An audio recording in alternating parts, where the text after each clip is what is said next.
ये तो आपने कहा कि इसका मतलब अखिलेश यादव की छवि को नुकसान पहुंचा है इस ये जो 980 टेलीफोन वाली बात है इससे।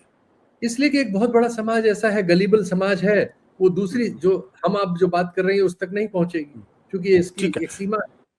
तो इसलिए अब उसको मेरा मेरा दूसरा सवाल है कि ये जो राम मंदिर वाला जो प्रश्न है, जिस तरीके से पिछले एक साल से एक महीने से लगातार चल रहा है, इस पर सोशल मीडिया पे किस तरीके का रिएक्शन है, लोग कैसे रिएक्ट कर रहे हैं, irrespective of the caste, irrespective of religion, irrespective of anything? देखिए, शुरू के 15 दिन में तो लोगों को बहुत बड़ा धक्का लगा था, बहुत ज्यादा। शुरू में तो 15 दिन 12 दिन ऐसा हुआ कि बिल्कुल इनकी एकदम कलई खुल गई थी। उसके बाद धीरे धीरे उन्होंने ये सब झूठ, ये सब जो है जिसमें से एक पे हम बात कर रहे हैं, और अनेक झूठ है इनके पास, उन सबको गढ़ना शुरू किया, डाइवर्जन शुरू किया।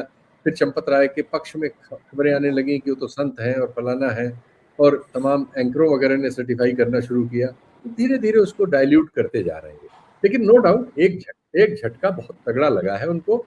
लेकिन ये लोग समय के साथ चीजों को डाइल्यूट करने में पहले भी सफल रहे हैं, तो इस बार भी असफल रहेंगे, ये मुझे कोई उम्मीद नहीं।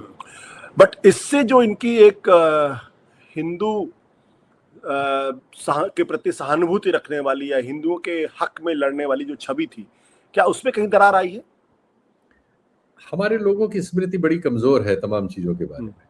फिर कुछ होगा, कहीं गाय मिल जाएगी, कहीं सुअर मिल जाएगा, कहीं कुछ मुसलमान मिल जाएगा, कहीं कोई बात मिल जाएगी, नहीं होगा, इतिहास है, अभी मंदिर दूसरे हैं, काशी है, मथुरा है, कोई नई चीज उभर जाएगी, फिर वो ज्वार जो है उस दिशा में चला जाएगा। नहीं, ये मैंने ये बहुत सवाल इसलिए पूछा कि क्या क्या उत्तर प्रदेश के अंदर चुनाव अगले 6 महीने में होने हैं, हो सकता पहले भी हो जी जाए और हो सकता थोड़ा और वक्त भी लग जाए। जी। उसमें इसको एक बड़े मुद्दे के तौर पर आप देखते हैं, क्या ये बड़ा मुद्दा बनेगा और इसकी वजह से ये बीजेपी को कहीं अन्य झटका लग बड़ा सकता है? मुद्दा बनाने लायक योग्यता विपक्ष दिखा नहीं पा रहा है इसको। ये हम्म, मुद्दा है, बहुत बड़ा मुद्दा है, लेकिन विपक्ष अपनी योग्यता इस लायक नहीं दिखा रहा है कि उसको बड़ा मुद्दा बना के कायम रख सकेगा। वो हम्म, धीरे धीरे चीजों में डाइल्यूट, इसी चीज में वो इतनी देर में रिएक्शन आया। वो तो निशिकांत दुबे हुए के लेवल पे बात चली गई, तब अखिलेश का रिएक्शन आया। उससे पहले तो उनका डैमेज हो चुका था, 20 करोड़ लोगों तक हम्म, वो खबर जा चुकी थी, हम्म, फिर यादव अखिलेश यादव, और लोग मान हम्म, लेते हैं हम्म, क्योंकि दोनों में यादव लगा हुआ है। हम्म, तो मुसलमान का मामला हो, यादव का मामला हो, ऐसा दलितों का हो, सब मान लेते हैं। हम्म, इस पे एक चीज ये बताइए कि जैसे मैं एक कांग्रेस के नेता से बात कर रहा था, मैंने समाजवादी पार्टी के एक दो लोगों से भी बातचीत की। उनका ये कहना था कि दरअसल ये एक ऐसा मामला है जिसपे अगर आप बड़े पैमाने पर करेंगे तो पूरा मामला ही डाइवर्ट हो जाता। तो जो असली मसला था कि राम मंदिर के अंदर उनके दान पात्र में चोरी, जरूरत ये थी कि इस पर लोगों का फोकस हो, लोग ये जाने कि यार जो लोग राम मंदिर की बात कर रहे थे अब उन्हीं के लोग राम मंदिर के दान पात्र में चोरी कर रहे हैं। इसलिए हम लोगों ने उसको इतनी एग्रेसिवली नहीं उठाया, या ये राहुल गांधी ने उसको उस तरीके से नहीं उठाया जिस तरीके से बाकी मसलों को उठाते हैं, क्योंकि अगर वो उठाते तो डाइवर्ट करने का मौका मिल जाता। और इस वजह से क्या इसमें आप सच्चाई राहुल देखते हैं? गांधी वाली बात सही है। राहुल गांधी और उनके परिवार पर ये लोग दूसरी तरह के निशाने लगाते हैं, उनके हिंदू होने पे प्रश्न कर देते हैं, उनकी आस्था पे, उनकी ये कि उन्होंने राम मंदिर नहीं गए, वो फलाना नहीं हुए, उनकी माँ ईसाई है, उनकी माँ इटालियन है, ये सब कर लेते हैं। राहुल गांधी के लिए सेंसिटिविटी है, मैं मान हम्म, सकता हूँ।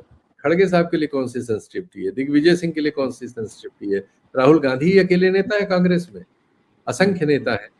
कांग्रेस अगर उसको एक पार्टी के तौर पर इशू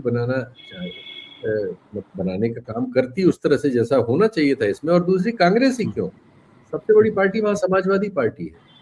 हम्म, वो जब अपनी रक्षा समय से नहीं कर सकी तो वो इस मामले को क्या बड़ा बनाएगी भाई? इन हम्म, लोगों की योग्यता एकदम सिद्ध है कि अयोग्य है इस मामले में। और हम्म, ये इसको लेके कुछ नहीं है, दो चार मतलब अब तो 2-4 हफ्ते में दूसरी खबरें उसकी जगह ले ही लेंगी। फिर से युद्ध शुरू हो गया है, वो सब खबरें आने लगी, अब तो सब जगह चैनलों पे दूसरी खबरें हैं, तो धीरे धीरे वो सब स्मृति से विलोप हो जाएगा। एसआईटी की कथित रिपोर्ट आ जाएगी, ये लोग जो है चार्जशीट हो जाएंगे, इनका मुकदमा चलने लगेगा, एक दो पेशी के बाद ये खबरें डाइल्यूट होके सब भूल जाएंगे, दूसरी चीजें शुरू होंगी। अब आपसे आखिरी सवाल। प्रधानमंत्री नरेंद्र मोदी इस पर बड़ी रहस्यात्मक तरीके से चुप है। नृपेंद्र मिश्रा ने तो बोला कि खुली डकैती है, लेकिन वो चुप है, उनके मुंह से एक शब्द भी नहीं निकला है। जबकि संघ परिवार की तरफ से जवाब आ चुका है, विश्व हिंदू परिषद की तरफ से जवाब आ चुका है, योगी आदित्यनाथ से बोल चुके हैं। तो प्रधानमंत्री की चुप्पी का क्या कारण देखते हैं आप? प्रधानमंत्री का 12 साल में एक बयान बताइए जो किसी असफलता के बारे में हो समय से। वो सिर्फ सफलता के बयान देते हैं, और अजीबोगरीब किस्म के ऐसे बयान देते हैं जो पहले से हमें पता है कि वो बयान मतलब आधे अधूरे सच है। जैसे उन्होंने कह दिया कि भारत व्हीट प्रोडक्शन में दुनिया में दूसरे नंबर पर आ गया। आजकल दूसरे, मैंने कहा आज भारत दूसरे नंबर पर है। भारत पिछले 20 साल से दूसरे नंबर पर है, इसलिए कि भारत में 150 करोड़ लोग रहते हैं। इतने लोगों का भोजन के लिए इंतजाम करना है। इंतजाम ग्रीन रिवोल्यूशन में 6वें 7वें दशक में हुआ था, उसके बाद बढ़ता चला गया। एरिया बढ़ जाता है तो उतना हमारा प्रोडक्शन बढ़ जाता है, लेकिन हम दूसरे नंबर पे हैं, चीन के बाद है, वहां है। अंडे उत्पादन में दुनिया में सबसे आगे है, दूध उत्पादन में दुनिया में सबसे आगे। तो आज से थोड़ी है, किसी में 30 साल से है, किसी में 32 साल से है, क्योंकि हम बड़ा पेट है हमारा भाई, 150 करोड़ लोगों को खाना देना होता है, इसलिए हम खाना ज्यादा पैदा करते हैं। लेकिन वो ऑस्ट्रेलिया में या वहां न्यूजीलैंड में जाके हाँक रहे हैं, तो वो तो सफलता के नेता है, असफलता से उनसे कोई मतलब नहीं। मणिपुर, कश्मीर, जहां जहां कठिनाइयां, उनसे उनका कोई मतलब नहीं।